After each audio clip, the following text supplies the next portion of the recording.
You keep meeting the same lesson because the loop is not the event. The loop is the pattern that interprets the event. You change jobs, partners, cities, routines, and the story follows you like a shadow that learned your steps. The mind says you have bad luck, but the body says you have a familiar frequency. The loop repeats until the frequency changes. Because life does not reward motion, it responds to signal. A loop survives by disguising itself as personality. It says, this is just how you are. This is what you always do. This is what always happens to you. It turns a strategy into an identity, then defends the identity as if it were truth. Most people do not break loops because they do not see the loop. They see only the latest scene. The loop is not in the scene. The loop is in the nervous system that keeps selecting the same kind of scene. A counter voice appears immediately and says, this sounds like blaming the person for the pattern, as if trauma and circumstance do not matter.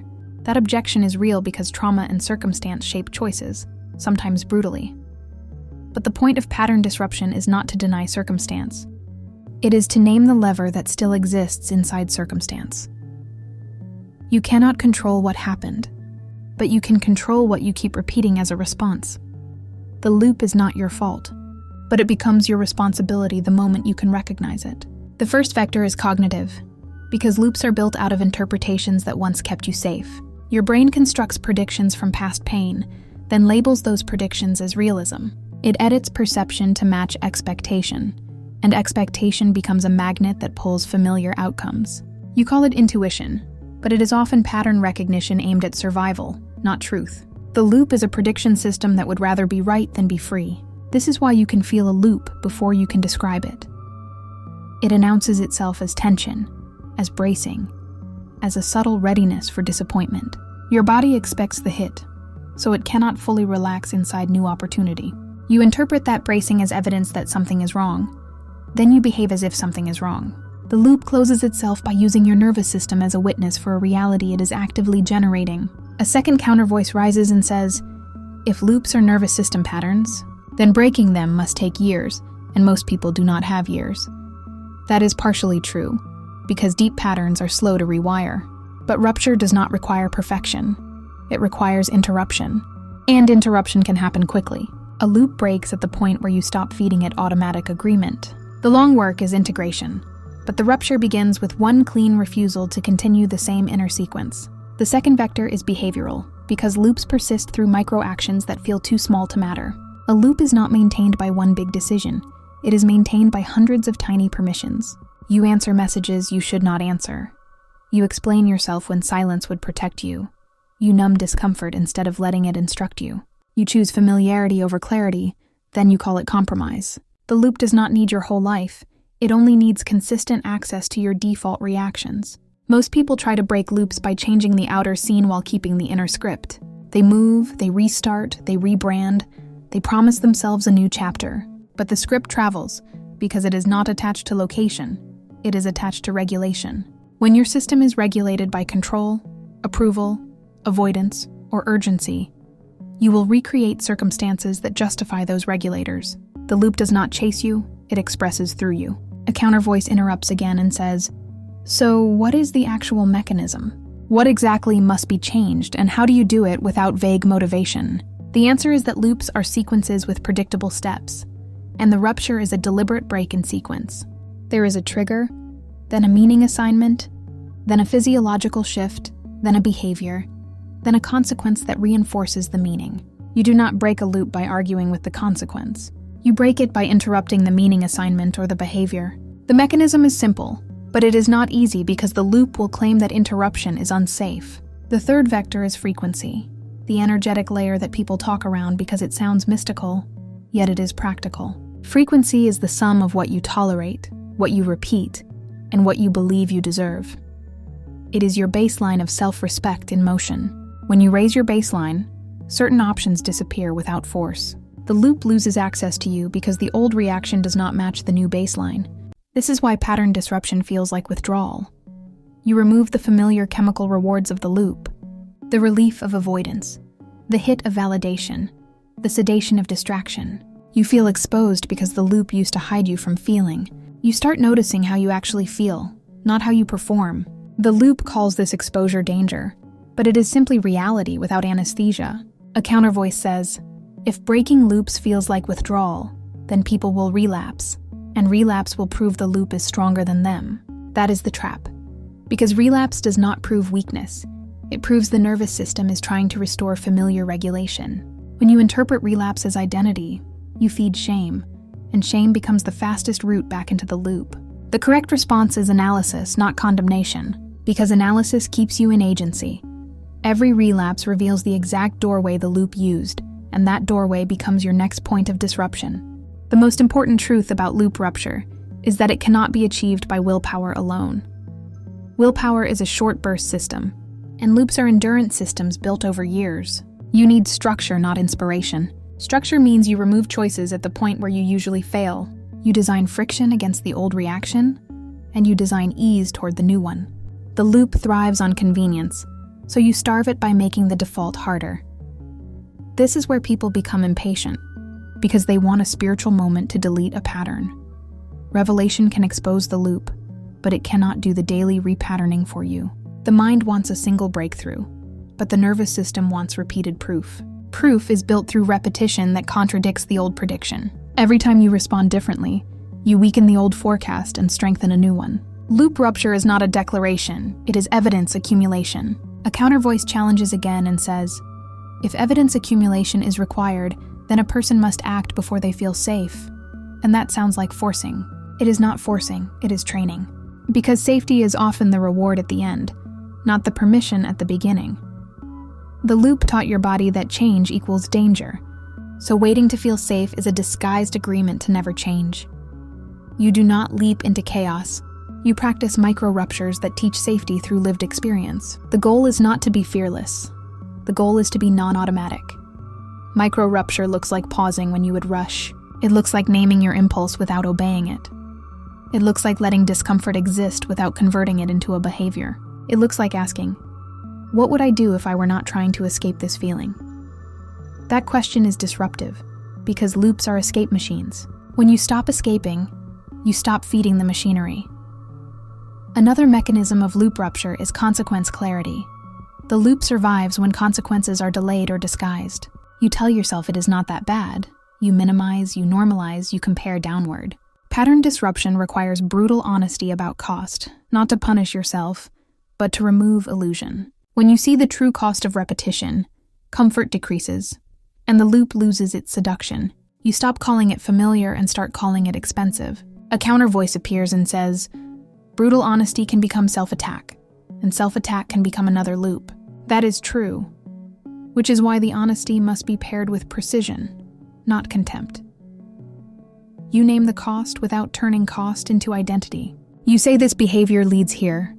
This choice creates this outcome. This pattern drains this resource. Precision keeps you out of shame, and shame is the loop favorite fuel. The goal is to see clearly enough that you cannot pretend, while staying steady enough that you do not collapse. Loop rupture also changes your relationships, because loops recruit other people to confirm the old script. Some people benefit from your predictability, even if they claim they love you. Some dynamics are built on you staying small, staying reactive, staying available for emotional labor. When you disrupt the pattern, those dynamics shake. Not everyone will cheer your growth, because growth removes their access to your old role. This is where many people back away from rupture, because they fear the social cost. They would rather repeat the loop than disappoint the environment that expects them to stay the same. But the environment cannot carry the internal cost for you. The loop demands your life as payment, one day at a time. You can pay with discomfort now, or you can pay with regret later, and the loop will gladly accept either. A counter voice says, what if the environment is not just preference? What if it is survival? What if a person truly cannot leave? Then rupture becomes even more internal, because you may not be able to change location, but you can change participation. You can stop confessing your plans to people who sabotage them. You can stop negotiating your boundaries into nothing. You can stop rewarding disrespect with access. These are quiet ruptures that change frequency without requiring dramatic exits. The deeper you go, the more you realize the loop is not a single pattern. It is a system of linked patterns that stabilize a familiar self. Break one and another tries to compensate. Stop numbing and you may start controlling. Stop controlling and you may start performing. Stop performing and you may start isolating. This is why rupture feels unstable, because the system is searching for a substitute regulator. The goal is not to trade one loop for another. It is to build regulation that does not require distortion. Here is the part most people avoid. The lesson repeats until you change the self-concept that keeps choosing the lesson. Not your dreams, not your affirmations, not your words, your self-concept. The moment you decide that you are the kind of person who does not abandon themselves, the loop begins losing power. But that decision has to be proven through action. Because self-concept is not what you say. It is what you consistently do under pressure. The loop will test you where you always fold, because that is where it lives. A final counter voice says, "This feels harsh," as if growth is a constant test, and life is a relentless examiner. Life is not an examiner. It is a mirror with memory. It reflects your frequency back to you until you decide you are done seeing the same reflection. The repetition is not punishment. It is persistence, because the system will keep offering the same doorway until you walk through it differently. And when you finally do, the loop does not end with fireworks. It ends with a quiet new normal that proves the rupture was real. You do not fully know a loop has broken when life becomes easy. You know it when life presents the old trigger and your body does not move the way it used to. The moment arrives quietly, almost disappointingly, because you expect drama and receive neutrality. The invitation appears, the provocation surfaces, the familiar pressure forms, and something inside you stays still. That stillness is not indifference, it is absence of compulsion. The loop relied on urgency to survive, and urgency no longer has a host. What collapses next is not the pattern itself, but the story you told about why the pattern existed. Many people believe loops repeat because they did not learn the lesson, as if life were a classroom grading comprehension. This belief keeps them searching for insight instead of observing behavior. Insight without interruption is decoration. The loop repeats because the nervous system has not learned a new way to regulate itself under stress. Learning happens through action, not understanding, and the body does not accept explanations as proof. There is a subtle resistance that emerges here and says, if action is required, then growth is effort, and effort feels exhausting. That resistance misunderstands the nature of the effort. Effort is only exhausting when it fights the old pattern head-on. Disruption is not a wrestling match. It is a withdrawal of agreement. The loop needs participation to continue, and participation often looks like rumination, justification, or reaction. When you stop participating, the loop loses momentum and collapses under its own weight. This is why silence is one of the most powerful rupture tools. Silence is not passivity. It is non-compliance with the expected script. When you do not respond where you used to over-explain, the loop cannot complete its circuit. When you do not react where you used to defend, the loop finds no resistance to push against. Silence exposes how much of the loop depended on your emotional labor to keep it alive. A countervoice surfaces and warns that silence can be misused, that avoidance can masquerade as maturity. That warning matters, because silence that comes from fear still feeds the loop. The difference is internal posture. Avoidance contracts the body and keeps attention locked on the outcome. Disruption relaxes the body and releases the outcome. One is hiding, the other is choosing not to engage. The nervous system knows the difference, even if language struggles to capture it. As the loop weakens, a new discomfort appears that surprises people. They expect relief, but instead, they feel emptiness. The loop occupied time, attention, and identity. When it dissolves, it leaves open space that can feel like loss. This is where many people unconsciously resurrect the pattern, not because it was good, but because it was familiar. The loop provided structure, even if that structure was painful. Freedom initially feels like disorientation, not joy. This emptiness is not a failure state. It is a transition state. It is the nervous system recalibrating without its usual reference points. The mistake is trying to immediately fill the space with a new obsession, a new mission, or a new identity. That rush to fill is often just another loop forming under a different name. True rupture allows the emptiness to exist long enough for a new baseline to emerge organically. Another resistance voice says, allowing emptiness sounds dangerous, like losing motivation or direction. The fear underneath is that without the loop driving you, you will stagnate. But loops do not create direction, they create repetition. When repetition stops, direction becomes possible. The stillness is not stagnation, it is recalibration. It is the system asking, what do I move toward now that I am not running from something? As this recalibration happens, your perception of time changes. Loops compress time by recycling the same emotional moment over and over. When the loop breaks, time stretches. Days feel longer, not because more happens, but because you are no longer skipping through them on autopilot. This can feel unsettling at first, because speed was part of the loop identity. You measured progress by intensity, not alignment. Now intensity drops and alignment becomes the metric. This is where people often doubt their growth, because the drama has disappeared. There is no crisis to solve, no fire to put out, no emotional spike to chase. Growth without crisis feels invisible. But invisibility is not absence, it is integration. The nervous system no longer needs to broadcast distress to be heard. It begins operating at a lower volume, which is a sign of health, not complacency. A counter voice argues that without pressure, people become lazy. That struggle is what sharpens character. That belief is itself often part of a loop, especially for those whose identity formed around endurance. Struggle can build capacity, but chronic struggle erodes clarity. When the lesson has been learned, repetition no longer strengthens you, it dulls you. Life does not require suffering as proof of worth. It requires responsiveness as proof of growth. At this stage, the loop attempts a final strategy, nostalgia. It reframes the old pattern as meaningful, as part of who you were becoming, as something you might need again. It highlights the intensity, the connection, the familiarity, while downplaying the cost. Nostalgia is not memory. It is selective recall designed to pull you back into orbit. Recognizing this tactic matters, because many people relapse not from weakness, but from romanticizing the past. The way through nostalgia is consequence anchoring.